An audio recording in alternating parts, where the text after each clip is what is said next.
الحمد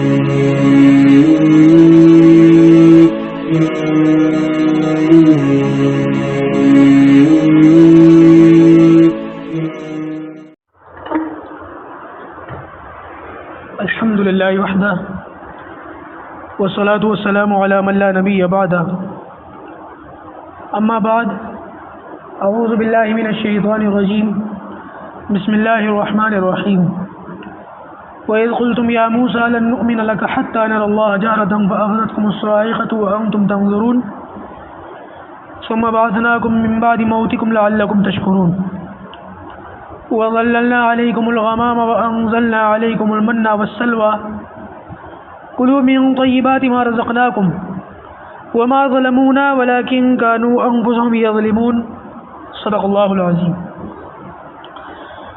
یہ سورۃ البقرہ کی آیت نمبر 55 سے 57 تک میں نے آپ کے سامنے تلاوت کی ہے۔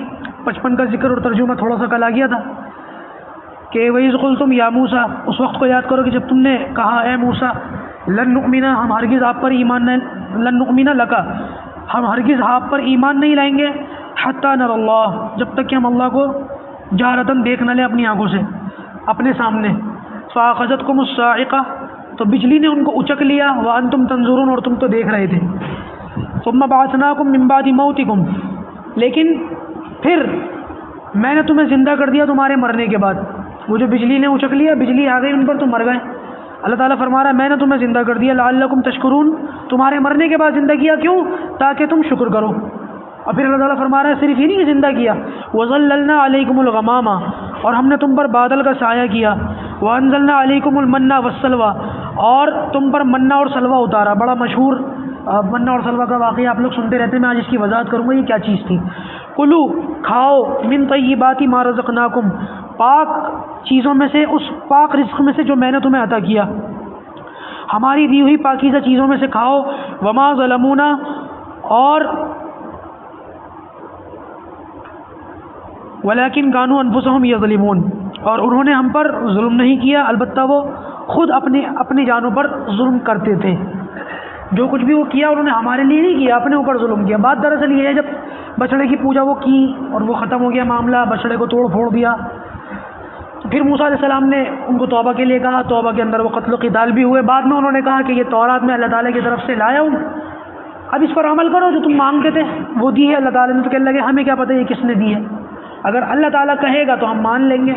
تو موسیٰ علیہ السلام نے حالانکہ اس بات پر غصہ آنا چاہیے، لیکن یہ کہا کہ چلو ٹھیک ہے، اگر تم یہی چاہتے ہو تو تمہاری تسلی کے لیے میں اللہ تعالیٰ سے بات کروں گا، تم سن لینا۔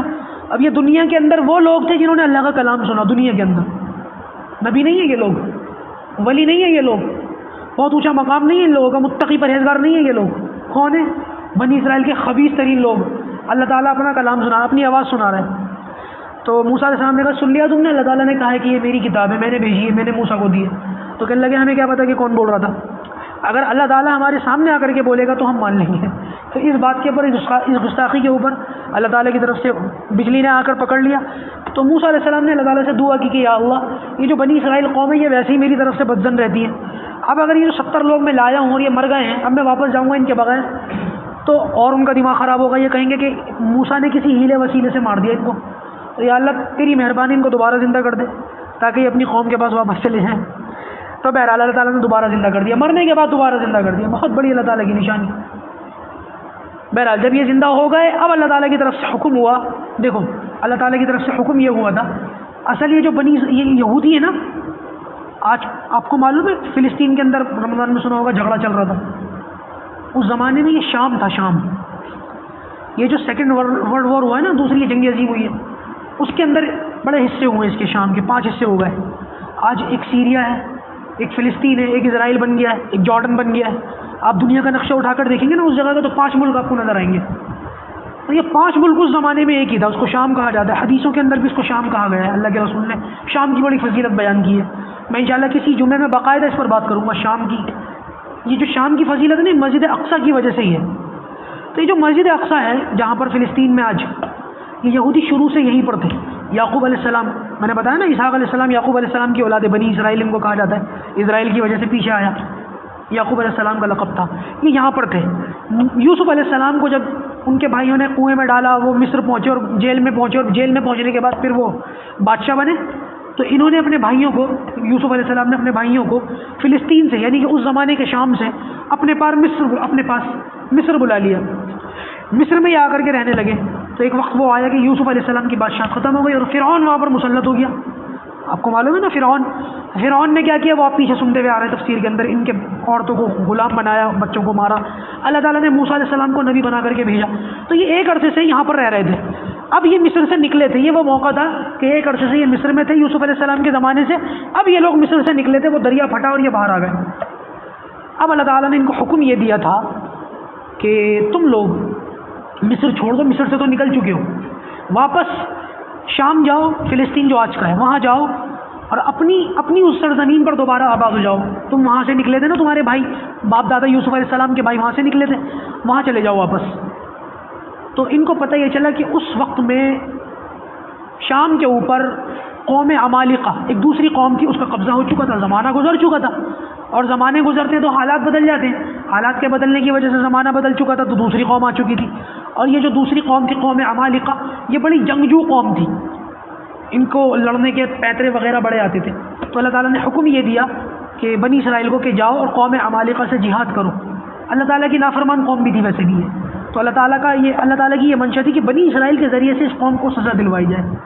دیکھیں میری ایک بات یاد رکھیے گا، اور شاید یہ بات میں نے پہلے بتائی ہے، یہ اصول میرا یاد رکھیے گا.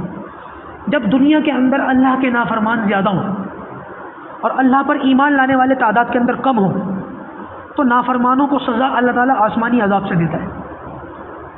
جیسے نوح علیہ السلام کے وقت میں ہوا نا، ایمان والے کتنے تھے؟ 80-85. اور شرک اور مشرک اور کافر کتنے تھے؟ پوری دنیا بھری ہوئی تھی.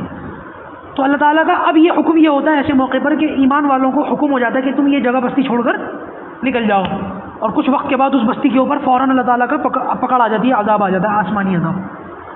لیکن اللہ تعالیٰ کا دوسرا قانون یہ ہے کہ جب اللہ تعالیٰ کے فرما بردار بندے اور نافرمان بندے تعداد میں برابر سرابر ہوں، 19-20 کا فرق ہو، تو اب نافرمانوں پر آسمان سے عذاب نہیں آتا. اب اللہ تعالیٰ کا اصول اور قانون یہ ہے کہ اللہ تعالیٰ فرما بردار بندوں کو، ایمان والوں کو جہاد کا حکم دیتا ہے کہ اب میرے فرما بردار بندے میرے نافرمان بندوں سے لڑیں اور ان کو اچھی خاصی سزا دیں ان کی نافرمانی کی. آج جو مسلمان دنیا کے اندر تعداد کے اندر ہیں، تو آپ کو کیا لگتا ہے اللہ تعالیٰ نافرمانوں پر آسمانی عذاب ڈالنا چاہتا ہے یا اللہ تعالیٰ کا وہ جو دوسرا اصول ہے وہ کام کرے گا دنیا کے اندر، وہ اپلائی کرے گا؟ دوسرا اصول کام کرے گا کہ تعداد کے اندر ایمان والے غیر ایمان والوں کے تقریباً برابر ہیں، 19-20 کا فرق ہوگا. لیکن جب تعداد برابر سرابر ہو جاتی ہے تو اللہ تعالیٰ جو ہے پھر آسمانی عذاب نہیں بھیجتا، ایمان والوں کو حکم ہوتا ہے کہ وہ کافروں کو سزا دیں. اور اگر ایمان والے اس میں کوتاہی کریں تو پھر اللہ تعالیٰ کافروں کو ایمان والوں پر مسلط کر دیتا ہے. اب میرا یہ اصول دیکھ لو اور اس اصول کو اپنی آنکھوں کے سامنے اپنی اینک میں فٹ کرو اور اس اینک سے دنیا کو دیکھنے کی کوشش کرو، اپنے حالات کو سمجھ میں آ جائیں گے. آپ کے اوپر جو اس وقت کافر مسلط ہے وہ اس وجہ سے آپ دنیا میں آسمانی عذاب کا انتظار کرتے ہو، حالانکہ آئے گا نہیں. یہ اصول ہی نہیں ہے. آپ تعداد میں اتنے کم نہیں ہیں کہ اللہ تعالیٰ کے نافرمانوں کو سیدھا نہ کر سکیں، لیکن آپ خود ہی سیدھے نہیں ہیں تو پھر کیا کریں. بہرحال بات دوسری طرف چلی گئی. معاملہ یہی تھا قوم عمالقہ کا، لیکن وہ لڑاکو قوم تھی. تو بنی اسرائیل نے جب دیکھا کہ ان کے اندر بڑے گٹس ہیں، لڑنے مرنے کو یہ پیچھے نہیں ہٹتے، تو بنی اسرائیل نے بجائے اس کے کہ اللہ تعالیٰ کے حکم پر عمل کرتے اور قوم عمالقہ سے جہاد کرتے، انہوں نے کیا کیا؟ بنی اسرائیل سے موسیٰ علیہ السلام سے کہتے تم اور تمہارا رب جا کے لڑ دو، ہم نہیں لڑیں گے. جہاد سے صاف انکار کر دیا. کیا کر دیا؟ جہاد سے صاف انکار کر دیا. ہم نہیں لڑیں گے، ہمارے بس کی بات نہیں ہے، ہم مصر جا رہے ہیں واپس جہاں سے ہم نکلے تھے. اللہ تبارک و تعالیٰ نے پھر اس پر ان کو سزا دی. بات تھوڑی سی جو ہے وضاحت والی ہے، تھوڑی سی تفصیل طلب ہے، تو انشاءاللہ پھر میں کلرز کروں گا کہ اللہ تعالیٰ نے ان کو پھر سزا کیا دی. یہ بات ہمیشہ یاد رکھیے گا، جیسے کہ میں نے کہا کہ جب نافرمان قومیں اپنی نافرمانی میں بڑھ جاتی ہیں اور فرما بردار بندے تعداد کے اندر اچھے خاصے ہوتے ہیں، تو اب ان کے اوپر مسئلہ یہی ہے، اللہ تعالیٰ کا قانون یہی ہے کہ اب نافرمان لوگوں کو سزا دیں. نہیں دیں تو پھر اللہ تعالیٰ پھر ان کو سزا دیتا ہے، کافروں کا بول بالا ہوتا ہے. اور دنیا کے اندر آج یہی کچھ ہو رہا ہے. اللہ حفاظت فرمائے، اللہ حفاظت فرمائے. باقی بنی اسرائیل نے جب جہاد کا انکار کیا تو اللہ تعالیٰ نے ان کو کیا سزا دی اور کس طریقے سے ان کے ساتھ معاملات ہوئے، وہ انشاءاللہ اس کی وضاحت کل آئے گی. اللہ تعالیٰ عمل کی توفیق عطا فرمائے. الحمد للہ رب العالمین الرحمن الرحیم والعاقبۃ للمتقین.